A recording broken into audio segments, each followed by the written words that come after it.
Hello बच्चों, आप लोग आशा करता हूँ कि आप लोग बहुत अच्छे होंगे। हमने आपको क्लास 7th का चैप्टर 1 मानव बनो मानव जरा का एक्सप्लेनेशन हमने आपको समझा दिया। एक्सप्लेनेशन क्या किया हमने आपको समझा दिया। आज के इस वीडियो में हम आपको इसका प्रश्न उत्तर बताएंगे। टेक्स्ट बुक है और पहला क्वेश्चन है यह है कि कह रहा है कि मानव बनो कविता का प्रश्न उत्तर। मानव बनो कविता का क्या है प्रश्न उत्तर, यह हम आपको सॉल्व करवाएंगे। क्या करवाएंगे? सॉल्व करवाएंगे। देखिए पहला क्वेश्चन कह रहा है कि मानव बनो कविता के शीर्षक कौन है, मतलब मानव बनो कविता के लेखक कौन है, शीर्षक कौन है। तो शिव मंगल सिंह सुमन, ये आपको पता ही होगा कि शिव मंगल सिंह सुमन।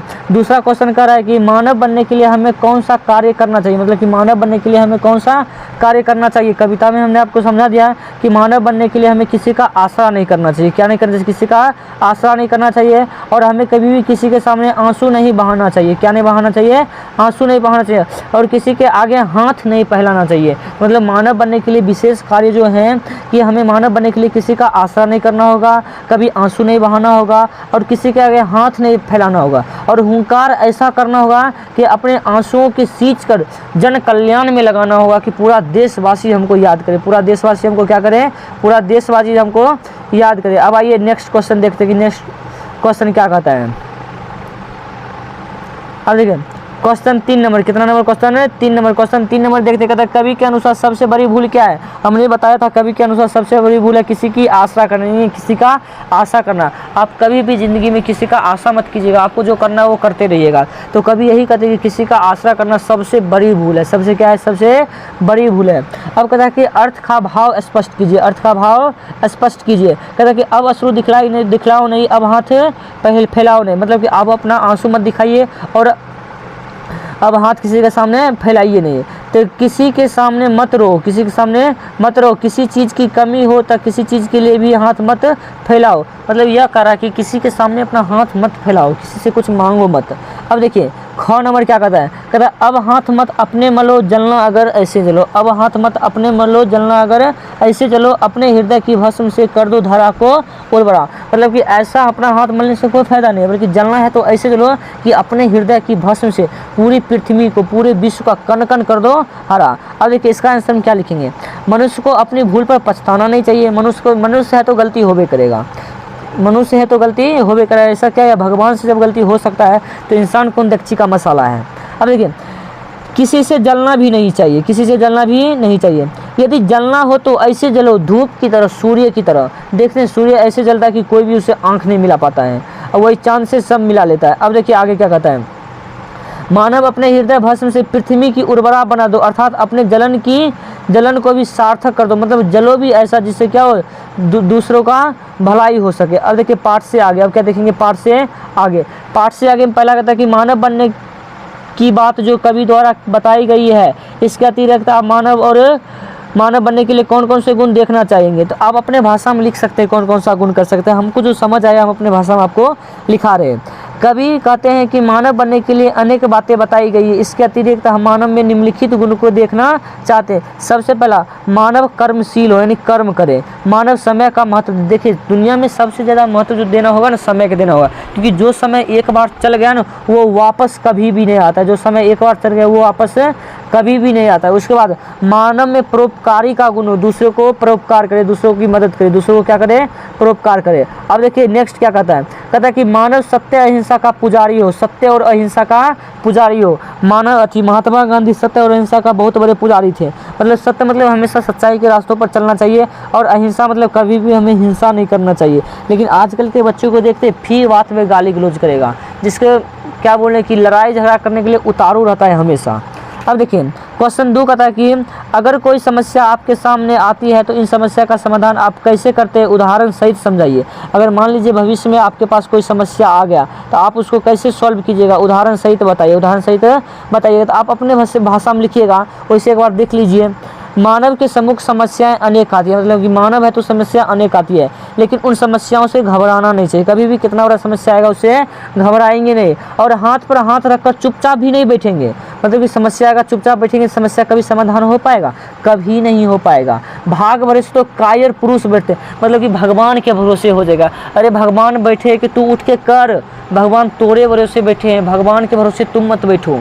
सिर्फ कायर लोग बैठते हैं। कौन लोग बैठते हैं? कायर लोग बैठते हैं। अतः आई समस्या का समाधान करने के लिए कर्तव्य पालन होना चाहिए, मतलब हमेशा अपना कर्तव्य करना चाहिए, समस्या खुद सॉल्व हो जाएगा। अब उदाहरण देखिए, हमें वर्ग में प्रथम स्थान पाना है, लेकिन हमारे समूह की समस्या है कि परीक्षा के समय हमारे घर में बहन की शादी है। अब देखिए बहन की शादी है तो उसमें तो बिजी होना पड़ेगा, सारा काम करना पड़ेगा, लेकिन फिर भी मैं इसमें बहुत सारे घर में आदमी भी जुटेंगे, सही बात है, कोलाहल होगा, बाजे बजेंगे, मंगल गीत होगा, पढ़ाई में दिक्कतें भी होगी, लेकिन हमारे विचार से यह समस्या कोई बड़ी नहीं है। अब देखिए लड़का घर में शादी है, बहन की शादी है, बहुत सारे लोग आएंगे, रिश्तेदार आएंगे, शादी होगी, बैंड बाजा बजेंगे, कोतूहल सजेगा, हर तरह से मंडप सजेगा, ढेर सारा काम रहेगा, लेकिन फिर भी हम क्या करेंगे, हम अपने जो हमें क्लास में वर्ग में प्रथम स्थान प्राप्त करना है उसके लिए हमें अडिग करना होगा। और क्या करेंगे सुनिए, और मनोयोग अध्ययन करेंगे। गीत बाजे की ध्वनि नहीं सुनाई पड़ती है, मतलब कि मान लेंगे कि गीत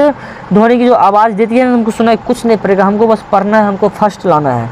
मनुष्य को दृढ़ संकल्प होना चाहिए तथा अपने कर्तव्य में लगा रहना चाहिए। दृढ़ संकल्प मतलब वो संकल्प जो कर लिया वो कर लिया, मुझे प्रथम स्थान प्राप्त करना है तो प्राप्त करना होगा। जहाँ तक वो अध्ययन कक्ष को शांत रहकर चुनकर पढ़ना चाहिए, मतलब आप पढ़ना चाहते हैं और आपका कक्षा जो रूम में आप पढ़ते हैं वहाँ का माहौल शांति नहीं है तो आप कभी भी नहीं पढ़ सकते। शोरगुल में पढ़ना संभव नहीं है, शोरगुल में पढ़ना संभव नहीं है। अब देखिए 3 नंबर क्वेश्चन कहता है कि मानव होने का अर्थ, अपने जीवन पर खुद का अधिकार, इस विचार का तर्कपूर्ण समीक्षा कीजिए। आप इसके उत्तर में लिख सकते हैं कि जब तक मानव के जीवन पर दूसरा कोई अधिकार होता है तब तक मनुष्य पशु तुल्य रहता है, मतलब कि आपके ऊपर किसी का अधिकार है तो आप एक जानवर हैं। जिस तरह आप गाय भैंस को खरीद के लाते हैं और अपने घर में रख लेते हैं तो गाय भैंस पर अधिकार आपका है, इसीलिए अगर आप अभी किसी दूसरे के अधीन है तो उसका अधिकार हो गया और आप क्या हो गए, गुलाम हो गए। क्योंकि दूसरों के अधीन में रहकर मनुष्य कोई भी कार्य स्वेच्छापूर्वक नहीं कर सकता है, मतलब अगर आप दूसरे के अधीन रहते हैं तो कोई भी कार्य स्वेच्छापूर्वक नहीं कर सकते हैं। ऐसा मानव अपनी आवश्यकताओं को पूरा करने के लिए भी दूसरों पर आश्रित होता है। देखिए कुछ मनुष्य जो होता है ना कि अपन काम करने के लिए भी दूसरों पर आश्रित रहेगा कि वो आएगा तभी हमारा काम करेगा। अब देखिए जैसे एक पशु भोजन के लिए मालिक पर आश्रित होता है, देखिए वैसे ही जैसे पशु देखते हैं ना, मालिक आएगा तो वो जोर से चिल्लाएगा तब मालिक उसको घास देगा, पानी देगा खाने के लिए, ठीक उसी तरह जो दूसरे का अधीन होता है उसका भी जीवन गुलाम की तरह ही जीता है। जब तक मनुष्य के जीवन पर स्वयं का अधिकार नहीं होगा उसे मानवीय गुण नहीं आएंगे, मतलब मनुष्य पर अगर स्वयं का अधिकार नहीं होगा तो उसमें मानव का गुण बिल्कुल नहीं आएगा। अर्थात मानव अपनी समस्या का निदान स्वयं कर ले तो वही सच्चा मानव कहलाएगा। मतलब सच्चा मानव कौन कहलाएगा, जो अपनी समस्याओं का समाधान कर लेगा, अपनी समस्या को क्या कर लेगा, समाधान यानी सॉल्व कर लेगा, अपनी समस्या को क्या कर लेगा, सॉल्व, खुद से कर लेगा सॉल्व, वो सच्चा मानव कहलाएगा। वो क्या कहलाएगा, सच्चा मानव कहलाएगा। अब आइए व्याकरण देखते हैं। अब क्या देखेंगे, व्याकरण देखिए। कहता है हाथ फैलाना एक मुहावरा है जिसका अर्थ होता है कुछ मांगना। हाथ फैलाना एक मुहावरा है जिसका अर्थ क्या होता है, कुछ मांगना। ऐसे ही बहुत सारे वाक्य हैं, उसको हम क्या करना है, हमें उसके वाक्य में प्रयोग करना है। जैसे हाथ मलना, समय गंवाने से हाथ मलना पड़ता है। अब समय गंवाइएगा, अभी आपका उम्र है पढ़ने वाला, लेकिन आप पढ़िएगा नहीं, इधर उधर घूमिएगा तो आप आगे जाकर बहुत पछताइएगा। पाँव फैलाना यानी नेता लोग जनता के बीच आसानी से अपना पाँव फैलाते हैं। यहाँ होगा अपना, क्या होगा, अपना पाँव फैलाते हैं, यहाँ पे होगा। अब देखिए पाँव फैला लेते हैं। अभी चुनाव आया था, देख रहे थे सारे नेता गांव गांव घूम के वोट मांग रहे थे। इसी बार आगे देखिएगा ना, मुखिया का चुनाव होगा तो घरे घरे जाकर मांगेगा।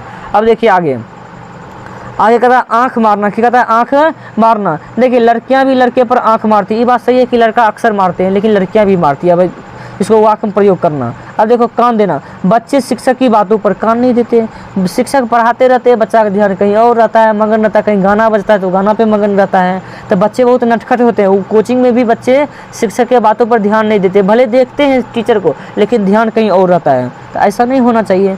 हाथ बढ़ाना, आजकल बच्चे भी माता पिता के कामों में हाथ बटाते हैं। अगर माता पिता के कामों में हाथ नहीं बटाइएगा तो झाड़ू बरनी खाना ही है और पापा का लात खाना ही है। इसीलिए माता पिता के कामों में क्या करते हैं, हाथ बढ़ाते हैं। अब कहता है कि इन शब्दों के विपरीतार्थक शब्द लिखिए। फैलाना, प्यार, माना, भूल। देखिए विपरीतार्थक मतलब होता है उल्टा। क्या होता है, उल्टा, उल्टा शब्द लिखना है। या फिर होता है विलोम, या क्या होता है, विलोम। आप विलोम कहिए या उल्टा कहिए या विपरीतार्थक कहिए। जैसे फैलाना, समेटना, प्यार का नफरत, मानव का दानव, भूल के याद, भूल की हो जाएगा याद। आपका यह चैप्टर यहीं पे खत्म हो गया। अगर आपको यह वीडियो बहुत अच्छा लगता है तो चैनल को सब्सक्राइब करें।